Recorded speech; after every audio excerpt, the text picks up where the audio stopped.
Good morning, class 7. Today I will complete the chapter Kingdom Classification 1, and these two topics were left. So this is Kingdom Plantae and this is Kingdom Animalia. So today, children, we will discuss about the characters of the organism present in Kingdom Plantae, why they belong into the Kingdom Plantae and why they are belonging to Kingdom Animalia. Yes, children. First character about Kingdom Plantae is they are multicellular. Children, one celled, that is unicellular. Plants are also there, just like Eulothrix, Spirogyra, but they are unicellular. So they are not belonging to the Plantae kingdom. So they are multicellular. Then they are eukaryotes. That means their cell is having true nucleus and all the organelles are present separately with their own membrane bounded. Organelles are there. So they are eukaryotes. Then yet it is a plant. So they have cell wall made up of cellulose. All the plant cells are having their cell wall with the cellulose. Then next point, they have a large central portion or have large central vacuole in the cell, and their nucleus is towards any corner of the cell, and this vacuole have a covering, that name is tonoplast. Just now I told you that they are eukaryotes. It means they have separate membranes to their cell organelle. Here one organelle, that is vacuole, it is very large in plant cell and they have their separate cell membrane. It is tonoplast. Next point, yet this is a plant. So most of the part of the plant is green and they are having chlorophyll pigment which imparts green color, and chlorophyll pigment is present in the chloroplast. Along with that, if they have some colorful flowers or colorful fruits, they also have different type of pigment in those organs, and if they have colorful pigment, then it is known as chromoplast, and as per according to the structure, the root is having no color, so root is white in color, and white color will store the starch, that is leucoplast. Altogether all the plasts are called as plastid. So there is one plastid. One plastid may have three different types of plasts they have, that means chloroplast when they have green pigment in it, chromoplast when they have some colorful pigment in it except green, and leucoplast when they have white pigment due to the presence of starch. This is leucoplast.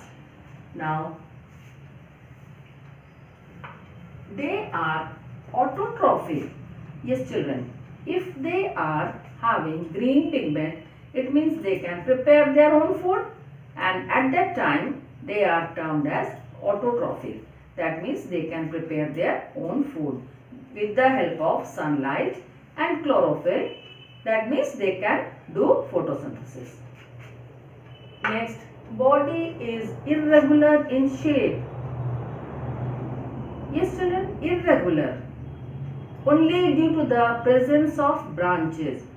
But we can identify some trees along with the branches, the proper shape of the tree.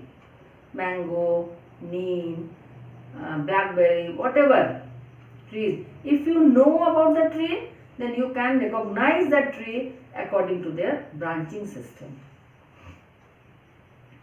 From the far away, you can recognize it. That's why each and every type, they have different types of branching and they have irregular shape of their body. Some are annual, they only creep on land. Some of them they may be erect, their lifespan is only 1 hour, or you can say one season only. Then some are biennial, those who can survive for 2 years. 1 year they are busy, they are very helpful to prepare their food and to store the starch, and next year their lifespan will be over, and then we can eat all that parts of those plants, just like radish, carrot, turnip, all these. And lastly, the third category will be tree, those who have, or you can say perennial, year by year they are giving us flowers, fruits, and they can survive for so many years. So in this way they are separated or they are categorized. For example, any type of green pigment, green tree, green annual, biennial, perennial, herb, shrub, tree, whatever you can write. Now children, I will discuss about the kingdom Animalia. Kingdom Animalia, it belongs to those animals, these are not unicellular. Here again, the animals belonging to the Animalia, they should be multicellular. Just like amoeba, paramecium, all these belonging to Protista. If below it, that is Monera, but they are not belonging to the kingdom Animalia. So these are the special characteristics for the kingdom Animalia. First is multicellular, as I told. Second is eukaryotes. They are also having true nucleus. All the cell organelles have their own membrane and they are separated from each other in the cytoplasm. Then lack cell wall. It means they do not have cell wall. Only they have cell membrane, or you can say plasma membrane. Outermost layer is cell wall or plasma membrane, cell membrane. There is no cell wall. Then fourth point, growth is limited up to maturity. All the animals stop their growth till they are not getting maturity. When they become mature, then their growth will be stopped and it will be their last shape and size of their body. Yet in case of plants, they have unlimited growth till their lifespan. So if their growth will be over after getting maturity, so they have definite shape, size and symmetry of their body. Symmetry, children, you can understand that in the symmetry, our parts of the body, not our means animals, parts of the body should be similar in anyhow. The parts should be the similar in both the halves. Then there will be the proper symmetry. As children, we human beings have bilaterally symmetrical body. If we can cut from the excess of our body, then we can get two proper equal halves of our body. Now, sixth point, they are mobile. Mobile means movable. Except these two animals, sponges and corals, they cannot move. They are always present or staked or adhered with the rocks. Now other animals, they can move, so they are known as mobile, and while moving or for their movement, different types of animals have different types of locomotory organ. As children, we are moving with our legs. Aves, that is birds, they are moving with the legs and even they have wings also. Reptiles, they can move with their scales, yet some reptiles also have legs, that means limbs, and they have tail, to change the direction, just like the birds. Then amphibians you can take. They also have the forelimb and hind limb.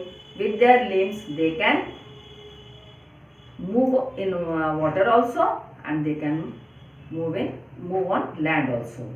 And species, that means species group, organism belonging to the species group, that means fishes. They have scales on their body, they have fins in their body, and they can move along with the fins or with the help of fins, and they also have tail to change the direction. Now next, locomotory organs are different, I explained it. Then have organization.